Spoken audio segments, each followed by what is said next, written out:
They'd pitched neon-colored tents all across my father's old apple orchard. To this day, I'm not sure how they thought they'd get away with it. By the time I discovered their makeshift campsite, 40 people had already settled in. Grills smoking, music blasting, lounge chairs planted under my family's century-old apple trees. It was a scene straight out of some budget music festival, except it wasn't even on public land, and to make matters worse, I quickly learned that the Maple Falls Homeowners Association, HOA, led by Ms. Cynthia Rose, had given them permission to be there. You can imagine my reaction, or maybe you can't. One moment I'm driving back from a week-long business trip across the state minding my own business as the new regional government auditor for Riverside County. The next moment, I'm standing on the edge of my orchard, jaw slack, staring at a campsite of strangers partying on the land I inherited from my father, and the kicker? I recognized Ms. Rose's name on a posted flyer, reading, HOA-approved camping grounds. They'd hammered the flyer onto one of my orchard's biggest apple trees with a bright red tack. The nerve of these people. Let me backtrack a bit. I'm Michael Pierce. Yes, that Michael Pierce. Maybe you've heard about the big corruption crackdowns in Riverside County last year. I was hired specifically to audit local associations, boards, and offices suspected of shady dealings. I keep a relatively low profile because it helps me do my job better. But folks in Maple Falls apparently never bothered to figure out who I was or what authority I wielded. They thought they were dealing with some quiet orchard owner who wouldn't push back. They were wrong. The orchard spans about 5 acres, right on the boundary of Maple Falls, a suburban enclave that's prided itself on pristine lawns, rigid rules, and an overreaching HOA. My father planted these apple trees decades ago, refusing to let developers swallow the land. He passed it down to me with the clear instruction, never let outsiders bully you off this orchard, son. But as soon as Ms. Rose became president of the Maple Falls HOA, she'd taken every chance to pressure me. Fines for imaginary infractions, strong suggestions about selling the orchard for new development, and constant references to how the orchard was underutilized. I always refused, citing my father's legacy. She never took that refusal well. Now, seeing 40 campers sprawled under my apple trees, I realized Miss Rose had escalated. She'd apparently decided to treat my orchard as an overflow campsite for a Maple Falls festival weekend, ignoring that it wasn't part of the HOA's territory. That bright red notice on the apple tree read, "Temporary camping granted by Maple Falls HOA, Weekend of Good Neighbors," as if good neighbors was an excuse to trespass. I wanted to blow my top right there, but I learned from my father that anger alone never solves disputes. So I forced myself to remain calm and gather intel. I approached the nearest group, about 6 college-aged kids chatting around a small fire pit. "Afternoon," I said, voice steady. "Mind telling me who told you to camp here?" One young woman sipped her soda.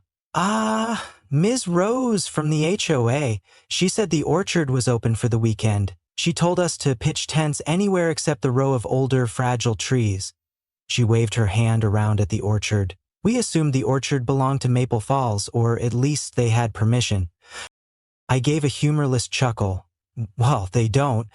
This orchard is private property, my property. Ms. Rose had no right to invite you onto it." That got a chorus of confused looks. They apologized politely, insisting they had no idea. They pointed me toward the far side of the orchard, where Ms. Rose supposedly had her own command tent. So I set off, weaving through a sea of multicolored tents, passing at least a dozen grills sizzling with hot dogs and burgers. The smell grated on me. This orchard isn't some public picnic spot. Yet here they were, living it up. Finally, I spotted a large white canopy near the orchard's oldest apple tree. Under that canopy sat Miss Rose, wearing a crisp white blouse, an HOA badge pinned to her chest. She had a folding table laden with pamphlets, a big water cooler, and a sign reading, "Maple Falls Official Weekend Campground." A few other HOA board members hovered around, handing out small maps or collecting camping fees from new arrivals. I nearly laughed at the audacity. They were charging people for the right to camp on my land. Taking a deep breath, I stepped forward. Miss Rose glanced up from her paperwork. Her gaze settled on me, and recognition flickered across her face. But rather than show remorse, she gave a thin-lipped smile. "Mr. Pierce," she said, "I heard you were out of town all week." I arched an eyebrow. I was, and I'd come back to find 40 strangers camping on my orchard. Care to explain? She set down her pen, folding her hands together as though conducting a formal meeting. "We needed extra space for the Maple Falls Festival. Our official park area can only host about 30 tents, and we have double that many interested parties. The orchard was sitting idle, so we decided to open it up to the community. It's all for a good cause. We're raising money for local charities." I stared at her in disbelief. "You decided?" "Ms. Rose, this orchard isn't part of Maple Falls. You have no jurisdiction here." Her brow furrowed with feigned confusion. "On the contrary, our HOA documents suggest that this orchard is within Maple Falls' extended boundary.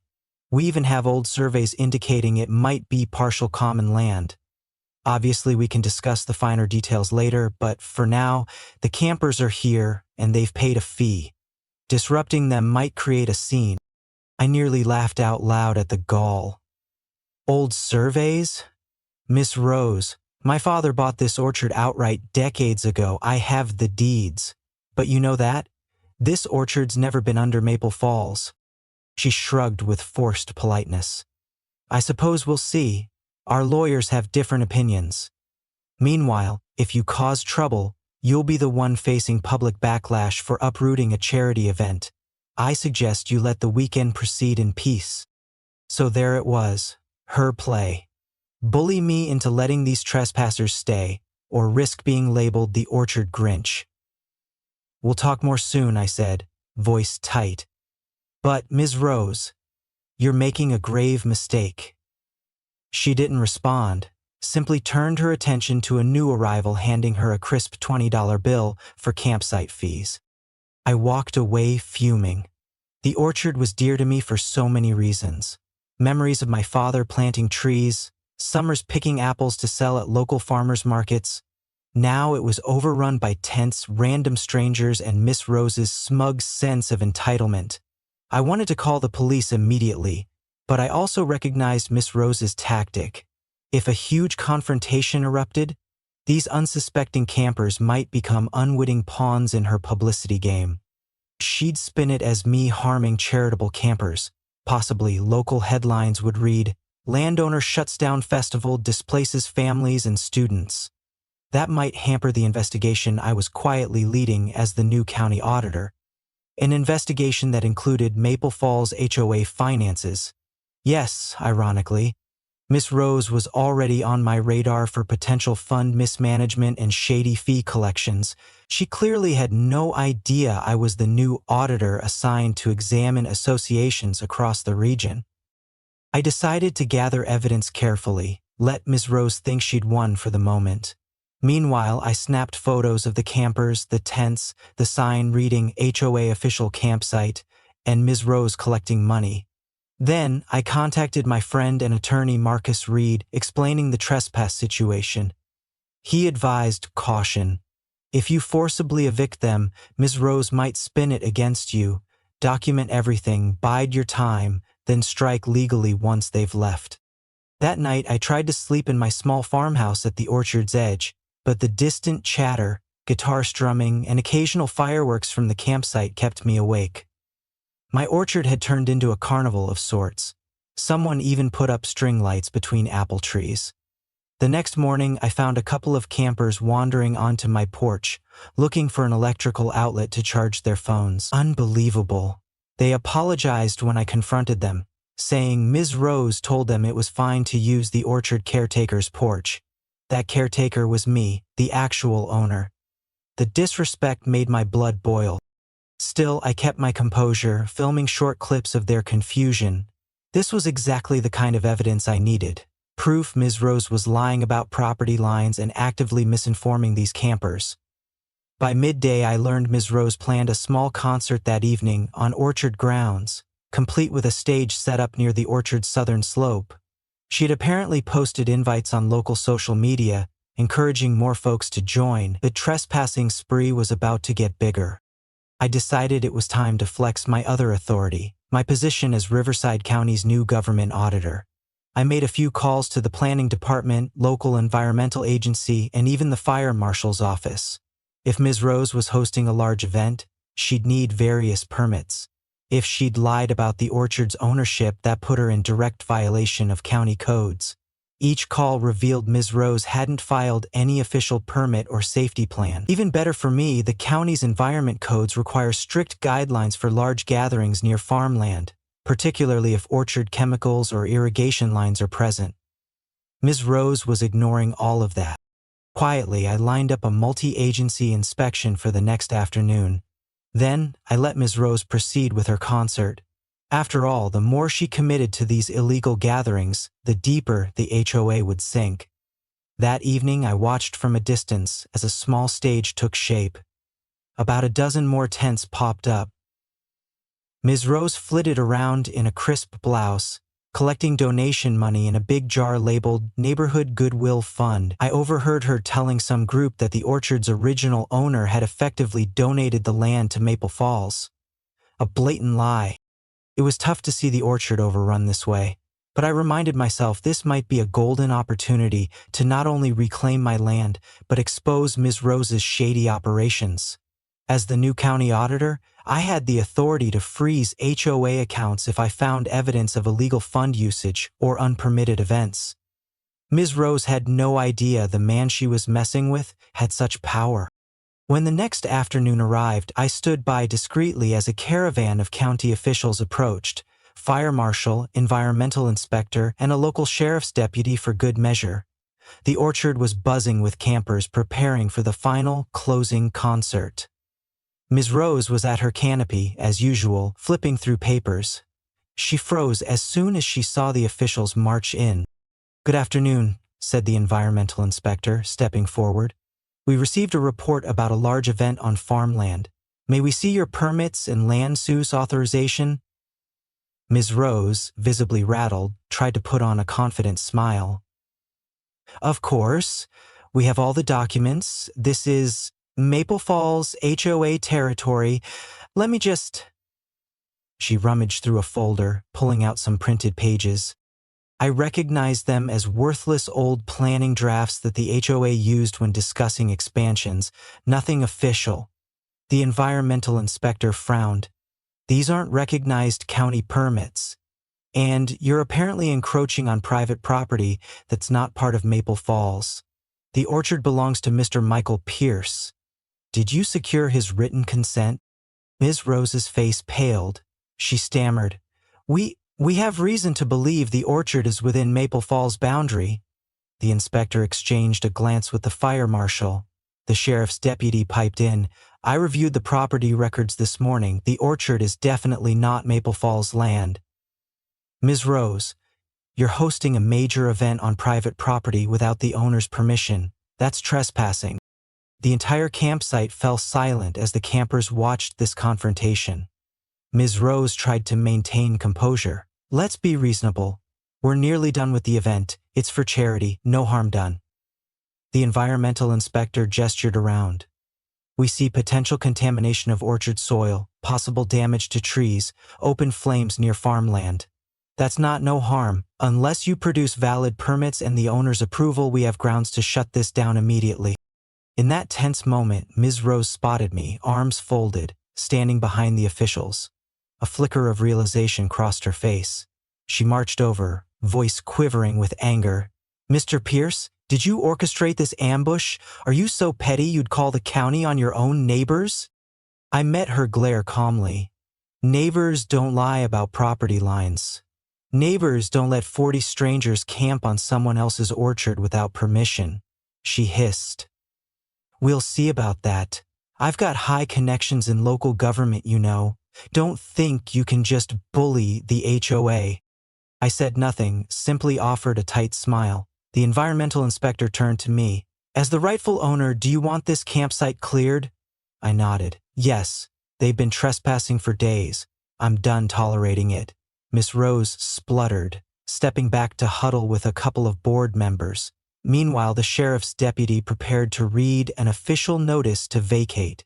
Campers murmured in confusion. Some started packing their tents immediately. They had no interest in fighting a property dispute once they realized they'd been misled. Amid the chaos, Ms. Rose attempted a final stand. "Wait, we must get our attorneys on the phone. This orchard is ours under old records. Please, everyone, don't panic. Continue your day." But her words fell flat. The sheriff's deputy politely but firmly announced that each camper must leave within the hour or face legal consequences. Slowly, the orchard began to clear out. Disgruntled folks folding their tents, tossing them into cars, shaking heads at Ms. Rose's false assurance. As the campers departed, Ms. Rose cornered me again, face flushed with rage. "You humiliated me in front of the entire community. You'll pay for this. The HOA has resources, and we can sue for lost revenue, defamation, whatever it takes." I let out a low laugh. "Miss Rose, you have no idea who I am, do you?" She sniffed. "I know you're a stubborn orchard owner who can't handle sharing a bit of land." I shook my head. "I'm also Riverside County's new government auditor, the one assigned to audit local boards and associations for financial compliance. That includes Maple Falls HOA. Her eyes widened, color draining from her cheeks. You're the new auditor?" "Yes," I said calmly, "and from what I've seen, charging unauthorized camping fees, hosting unpermitted events, hosting property lines, I'd say your finances deserve a very thorough look." She opened her mouth, but no words came out. The finality of the moment hung in the air. Then I added, "Expect to see me in your HOA office soon. We'll review every last receipt." She stared for a long moment, then spun on her heel and stomped away. A few remaining campers shot me apologetic looks as they hurried off. The orchard fell quiet except for the echo of car engines fading down the road. The county officials lingered, verifying that the campsite was actually being dismantled. The environmental inspector apologized for the orchard's condition, advising me to document any damage for potential claims. I thanked them for their help and they departed. That evening I surveyed the aftermath. Trampled grass, scattered trash, a few leftover stakes in the ground. At least half the orchard floor was flattened from footprints and tent stakes. Some of my father's youngest apple saplings had broken limbs from clueless campers. It stung to see the orchard so disrespected. But I felt a wave of satisfaction too, knowing Miss Rose's arrogance had set her on a collision course with the truth. And I still had the biggest card to play, my official audit of Maple Falls HOA finances. Over the next week, Miss Rose tried to spin the narrative. She posted a long message on the HOA's community forum, claiming the orchard fiasco was a misunderstanding caused by out-of-date maps, and that I'd overreacted. She painted me as a grumpy landowner who sabotaged a charity weekend. Some residents believed her, but many campers who experienced the eviction firsthand saw the real story. Social media erupted with debates. People asked, "Wait, is that orchard actually part of Maple Falls? Did Ms. Rose lie to us?" Ms. Rose tried to dodge, never producing the old maps she promised. Meanwhile, I quietly prepared my official auditor's request to review Maple Falls HOA's books. Typically, an auditor works behind the scenes, scheduling appointments, requesting records. But Ms. Rose had no reason to suspect that the random orchard owner was also the county official assigned to her. The confusion ended when I personally delivered a written notice to the HOA's main office. Ms. Rose looked downright queasy as she read the letter. "Pursuant to Riverside County's Oversight Authority, you are hereby required to provide all financial records, meeting minutes, and documentation of fees collected for events including the orchard campsite." She glared at me, no witty comeback left. To ensure fairness, I involved 2 colleagues from the county's auditing department so no one could claim I was biased just because of the orchard fiasco. They assisted me in combing through Maple Falls HOA's bank statements, event logs, membership dues, everything. We discovered a labyrinth of questionable entries, community improvement fees with no receipts, suspiciously large consulting payments, and a big chunk of money from camping donation that never showed up in any official account. It seemed Ms. Rose had a habit of funneling certain funds into untraceable channels, presumably to maintain her tight grip on the HOA or to line her pockets. At one point in the audit process, Ms. Rose tried to deny us certain documents, citing board confidentiality. That tactic crumbled fast when my colleagues reminded her that refusing a government auditor's request was illegal. She caved, though not gracefully. The more we uncovered, the more it looked like Ms. Rose had orchestrated a mini empire of shady transactions, imposing random HOA fines, collecting them in cash, then pocketing a portion. The Orchard campsite might have been her boldest stunt yet, but also her downfall, because it grabbed my attention in a way that a lesser fiasco might not have. 3 weeks after the Orchard eviction, I filed a preliminary audit report with the county's legal department. It identified multiple code violations, potential misappropriation of funds, and recommended a deeper forensic audit. Ms. Rose and her board members were summoned for a hearing. Word spread fast. Maple Falls HOA might face a complete overhaul or even criminal charges, depending on the fine. Residents, many of whom had blindly supported Ms. Rose, felt betrayed. Some demanded her immediate resignation. The hearing took place in Riverside County's administrative building, a modern glass-walled structure that ironically showcased transparent government. Ms. Rose arrived with 2 attorneys while the county was represented by me and my colleagues. A small crowd of Maple Falls residents attended, curious or outraged. The hearing wasn't a criminal trial, but an administrative proceeding to determine if Maple Falls HOA should be placed under county supervision pending a full audit. Ms. Rose sat stiffly, face pale, as the panel asked pointed questions about missing funds, event fees, and the Orchard fiasco. At one point, a panel member brought up my orchard specifically. "Ms. Rose, you authorized a campsite on Mr. Pierce's orchard without any legal right. You charged fees but never recorded them. Where's that money?" Ms. Rose swallowed, fumbling through her notes, eventually muttering about an honest mistake. The panel wasn't buying it. After hours of testimony, the panel reached a conclusion. They would freeze certain HOA accounts, remove Ms. Rose's immediate authority over finances, and appoint a temporary manager to oversee Maple Falls until the forensic audit finished. The residents in attendance gasped. Some wore grim satisfaction, others looked worried about their HOA's future. Ms. Rose glared at me across the room, as though I'd personally orchestrated her downfall. In a way, maybe I had, but she'd done most of the heavy lifting by her brazen disregard for the law. Leaving the hearing, Ms. Rose cornered me one last time in the hallway.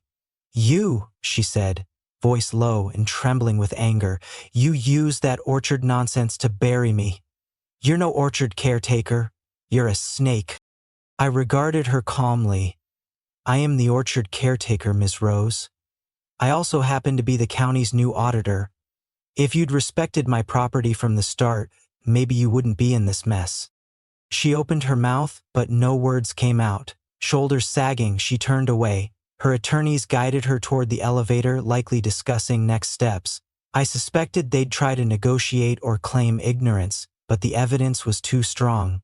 By the time the full audit ended, Ms. Rose would be lucky if she escaped without formal charges.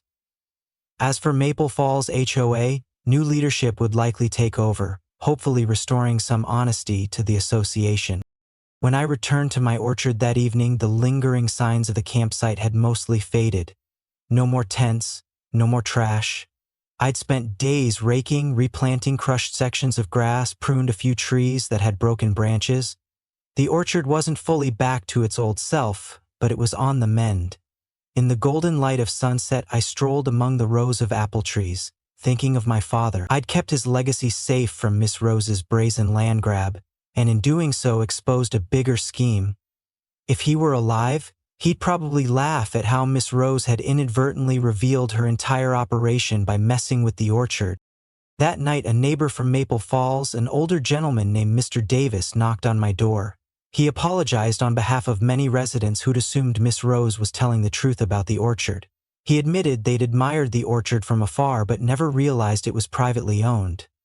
"I guess we all just believed what the HOA told us," he said. "I'm sorry for your trouble. If you ever need help replanting or anything, we're here." His words warmed my heart a bit. Not everyone in Maple Falls was an entitled bully. Ms. Rose's downfall might allow for better neighborly relations going forward. Over the subsequent weeks, the orchard slowly returned to its peaceful routine. I'd walk among the rows at dawn, checking for new blossoms, clearing away any debris left from the campsite fiasco. The county's forensic audit hammered Maple Falls HOA, uncovering a web of financial mismanagement. Ms. Rose resigned before the final report dropped, likely hoping to avoid further scandal. A new, more transparent board stepped in, pledging to restore the HOA's reputation. They reached out to me with a formal apology, offering to pay restitution for the orchard damage and any other losses. I accepted the payment, donating part of it to a local orchard preservation society. Meanwhile, Ms. Rose vanished from the public eye. Rumors said she might move out of state, or that she was negotiating a plea deal with the county. I didn't particularly care, so long as she couldn't threaten my orchard again. Throughout it all, a sense of resolution settled over me. The orchard fiasco served as a reminder that people like Ms. Rose can get too comfortable wielding petty power, never expecting to face real consequences, until they cross the wrong property line, in this case, the orchard line that her 40 trespassers literally trampled. She never suspected the orchard's owner would also be the newly appointed government auditor with the legal clout to expose her. That ignorance proved her undoing. And so, life returned to normal. My orchard resumed its quiet beauty, blossoming each spring with bright pink flowers. I continued my auditing job, sniffing out corruption across Riverside County, but I always came home to my father's land, where no one would dare pitch a tent uninvited again. The neighbors from Maple Falls? Many remain cautious about their association's leadership, mindful that the old days of Ms. Rose's tyranny are over. Some even come by the orchard's roadside stand to buy apples in the fall, striking up friendly chats they never attempted before. If there's one lesson I learned from the entire debacle, it's that bullies rely on others' ignorance. Ms. Rose assumed I was just a quiet orchard owner who'd roll over. Instead, she found out too late that I had the power and the will to hold her accountable. That orchard stands as a testament to my father's perseverance, and now it's also a testament to the day an overconfident HOA discovered they'd let 40 trespassers camp on the land of the county's new powerful auditor. And believe me, the next time anyone considers messing with my orchard, they'll think twice.